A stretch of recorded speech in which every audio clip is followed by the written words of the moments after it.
Hi everybody, it's me, Carrie with MemoryINKers.com with a quick tip Tuesday for you today. I am going to talk a little bit about something I did with this, the new Itty Bitty Greetings set, which those of you who have had Teeny Tiny Wishes, you know that it has retired, but this is an awesome set to complement that or to replace that, because you know sometimes we need new greetings. But when I have teeny tiny or itty bitty stamp sets, especially with greetings, I like to get them in wood.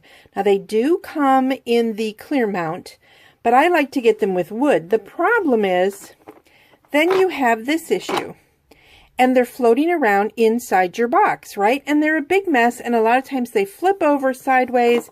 You can't read them. You open them up and look, that is just a big mess. And so then you have to sit here and straighten them all out. What are you going to do? Well, I have a little tip for you.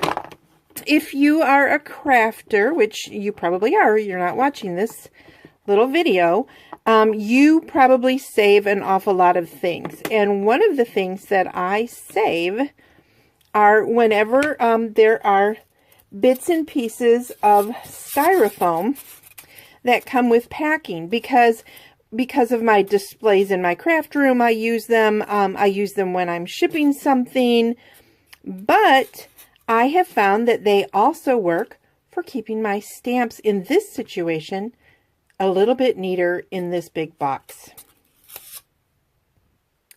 The only problem with styrofoam is when you cut it with your craft knife, it makes a mess. No matter what you do, I'm not being super neat right now, but because I don't want to cut my table, but no matter what you do, I think I need a new blade in this knife.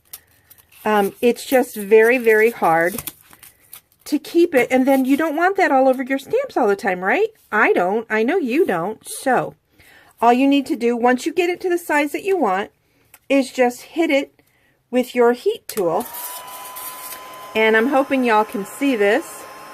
It is going to melt the ends. Can you see it melting it?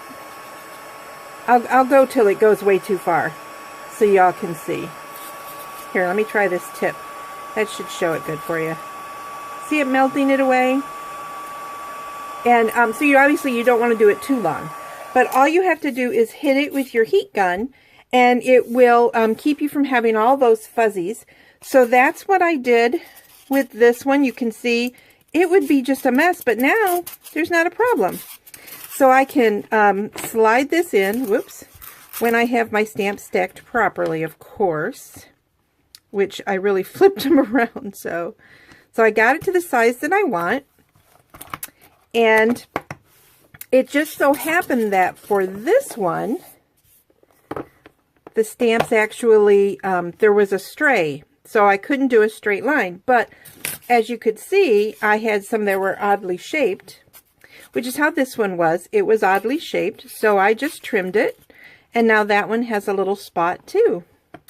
So obviously there are a lot of other things you could use. You could build some cardstock flaps to hold them in place, or a lot of other little things, some chipboard or whatever, just to keep it in place. But I thought I would share that tip with you because styrofoam is awesome, but it can be a nemesis. And so all you have to do, shoot it with your heat gun.